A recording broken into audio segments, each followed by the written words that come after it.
আবার ভগবান বলছেন, যেসাং তন্তগতং পাপং জননাং পূর্ণ কর্মনাম তে দ্বন্দ্ব মোহিনা মুক্তা ভজন্তে মাং দৃঢ়বোধ।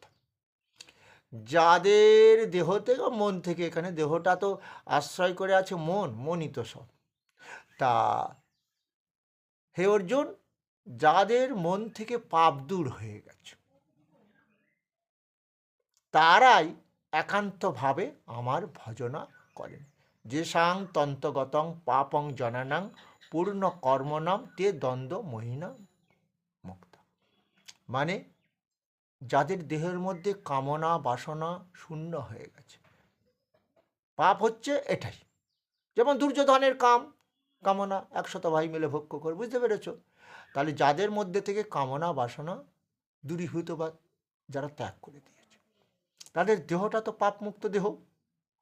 আর ওই মরা লোককে ওই জন্য আমরা প্রণাম করি, ওই দেহের মধ্যে কোনো কাম নেই, কামনা বাসনা নেই, বোঝা গেল? জানতো যতক্ষণ জীবিত থাকে অনেক কিছু কামনা, ওই যে কামনা তো শেষ নেই। বাড়ি গাড়ি তৈরি করলাম, এমন রোগ হলো ভোগ করতে পারছি না, যন্ত্রণা ভোগ করছে, বোঝা যাচ্ছে? সেই মৃত্যুকালে এই যন্ত্রণা, কি যন্ত্রণা! ঠাকুর তুমি এমন রোগ দিলে, ঠাকুর বললো না, ওই যে বললাম না, ঊর্ধ্বম গচ্ছতি সত্যসা মধ্যে তিষ্ঠন্তি রাজসা, মধ্যলোকে তোর আবার জন্ম হবে। তুই দুঃখ পাস না, কামনা বাসনা নিয়ে আমার ভজেছিলিস তো, কামনা নিশ্চয়ই এই জন্মে পূর্ণ হবে। তবে পূর্ণ দিন হয় না। কামনা বাসনা কেমন জানিস? আগুন, যেমন তাকে পুড়িয়ে দেখবি, তাকে যত খেতে দিবি ও কিন্তু এলবে না। এই কামনা বাসনাও কিন্তু এমনই একটা পরম শত্রু। আমি তো বলেছিলাম দুর্যোধন 5 ভাইকে 5টি গ্রাম দাও, সে তো আমার কথা উড়িয়ে দিল, মারল না। বিনা যুদ্ধের সূচের আগায় মাটি যেটুকু ধরে দেব না, তাহলে ওই যুদ্ধক্ষেত্রেই পড়ে রইল ওই দেহটা।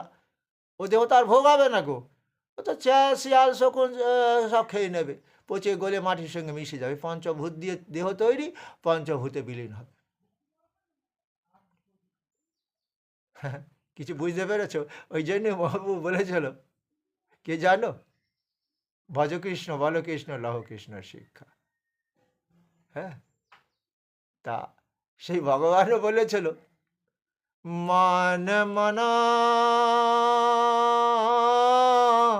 ভব মদ ভক্ত, আমাতে মন দাও, আমার ভক্ত হও। মন মনা ভব মদ ভক্ত, মদ জাজিমাং নমস্কুরু মামে বৈশ্বসী সত্যাংতে পতি জানে প্রিয় হসি মে। তোমরা কত আমার আপনজন তোমরা জানো না।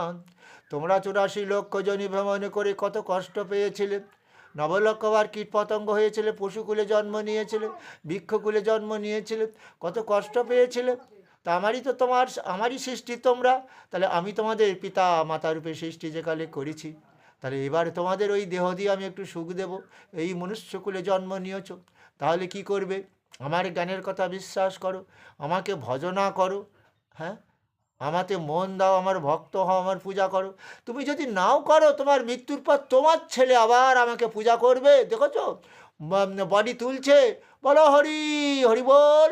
ও দেহ দিয়েও হরি বল বলেনি, ও দেহটা পাপের দেহ। ওই দেহটার সদ্গতি কি হবে রে? পেতলোকে যাবে, পেতাত্মা হবে, তো যন্ত্রণা ভোগ করবে। এই জন্য হরিবল দিয়ে তাকে শ্মশানে কোথায় নেওয়া যায়? গঙ্গার তীরে। হ্যাঁ, সকল রাজার 60,000 সন্তান যে মহাপাপ করেছিল, কপিল মুনির আশ্রম ভেঙে দিয়েছিল, কপিল মুনির অভিশাপে তারা কি হয়েছিল? ভস্ম হয়ে পড়েছিল। তো ওদের ওই দেহটা কি করে উদ্ধার করেছিল? ভগীরথ তার বংশে জন্ম নিয়ে জানতে পারলো আমাদের যেমন পূর্বপুরুষদের পিণ্ড দিতে হয় 14 পুরুষদের নাম করে করে, ওই ভগীরথ ওই পূর্বপুরুষদের পরম গতি লাভ করার জন্য মা গঙ্গা জানতে পারলো যদি তার জলের সংস্পর্শে আমার পূর্বপুরুষরা পাপমুক্ত হবে, বৈকুণ্ঠ লাভ করবে। তাই নিয়ে এলো মা গঙ্গাকে ভগীরথ। ওই জন্য মা গঙ্গার আর এক নাম ভাগীরথী। এই জন্য গঙ্গায় নিয়ে যাওয়া হয়। যে ব্যক্তি দেহ দিয়ে ভুড়ি ভুড়ি পাপ করেছে, এখন কি হবে? ও দেহ তো প্রেতাত্মা হয়ে রয়েছে, নরক যন্ত্রণা ভোগ করছে, তাকে যেন মা গঙ্গা কৃপা করে তাকে স্বর্গ লাভ করা হয়। ওই জন্য গঙ্গার তীরে সময় শ্মশান আছে জানো তো, ওখানে পোড়ালে এক মুঠো ছাই, কেউ বলে না নাভিকুণ্ডটা, ওটা একটা খুঁড়ি করে গঙ্গার জলে ভাসিয়ে দেওয়া হয়। যাক, তাহলে এইভাবেই ওই ব্যক্তি পাপমুক্ত হয়। হ্যাঁ, বুঝতে পেরেছ?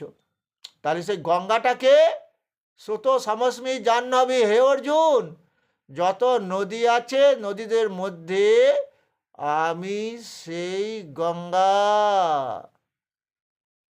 মনা কেন বলেছে বুঝতে পারছো? মদ ভক্ত মজ্জাজিমাং নমস্কুরু মামে বৈশ্যসী সত্যং তে প্রতিজানে প্রিয় শিবে। আমি তো প্রতিজ্ঞা করেছি, সত্য প্রতিজ্ঞা, তোমাদের সবাইকে উদ্ধার করব। আর ওই জন্য তো গঙ্গার জলটাকে মাথায় দিয়ে তো আবার গঙ্গা নদীতে নাম দিয়ে হয়। তোমরা ভজ কৃষ্ণ, বলো কৃষ্ণ, লহ কৃষ্ণ শিক্ষা।